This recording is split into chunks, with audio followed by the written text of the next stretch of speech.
There are two kinds of love: love for its own pleasure, or love for the sake of another. The first is carnal love. The second is spiritual.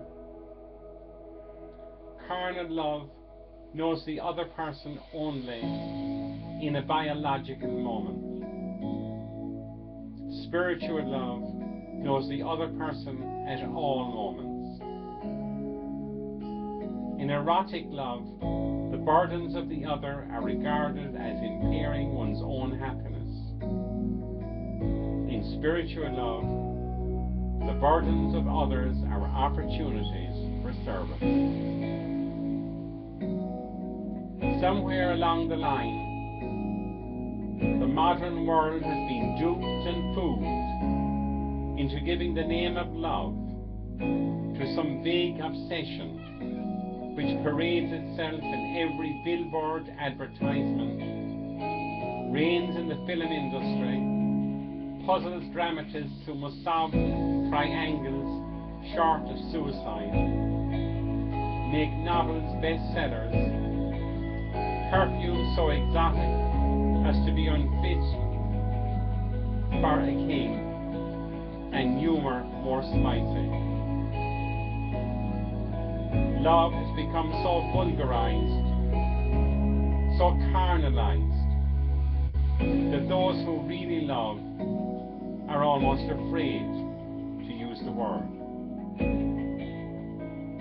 It is used now almost exclusively to describe one of the opposite sex rather than a person. It is made to revolve around glands rather than a will, and is centered in biology instead of personality.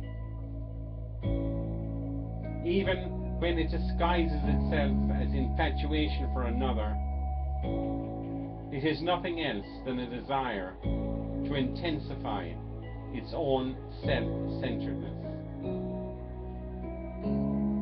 Purely human love is the embryo of the love of the divine. One finds some suggestions of this in Plato, who argues that the purpose of love is to make the first step towards religion. He pictures love for beautiful persons being transformed into love for beautiful souls, then into a love of justice, goodness, and finally God, who is their source. Erotic love is therefore a bridge which one crosses, not a buttress where one sits and rests. It is not an airport, but an aeroplane. It is always going somewhere else, upwards and onwards. All carnal love presupposes incompleteness, deficiency, yearning for completion, and an attraction for enrichment. For all love is a flight for immortality. There is a suggestion of divine love in every form of erotic love, as the lake reflects the moon. The only reason there is love for creatures in human hearts is that they may lead to the love of the Creator. As food is for the body, as the body is for the soul, as the material is for the spiritual, so the flesh is for the eternal. That is why, in the language of human love, there can often be detected the language of the divine, the language of divinity, such as worship, angel, adore. The Saviour did not crush and then extinguish the flames that burned in Mary Magdalene's heart. but transfigure them to a new object of affection.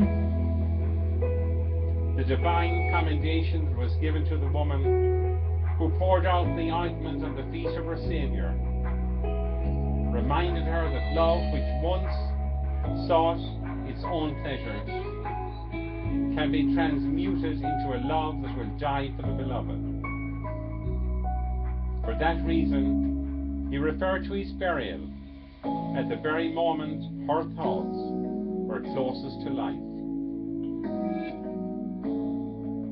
Because it is in the divine plan to use the love of the flesh as a stepping stone to the love of the divine, it always happens in a well-regulated moral heart that as time goes on, the erotic love diminishes and the religious love increases.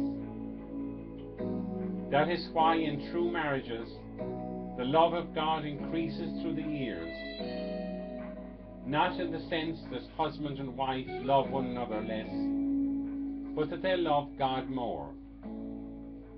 Love passes from an affection for outer appearances to those inner depths of personality which embody the divine spirit.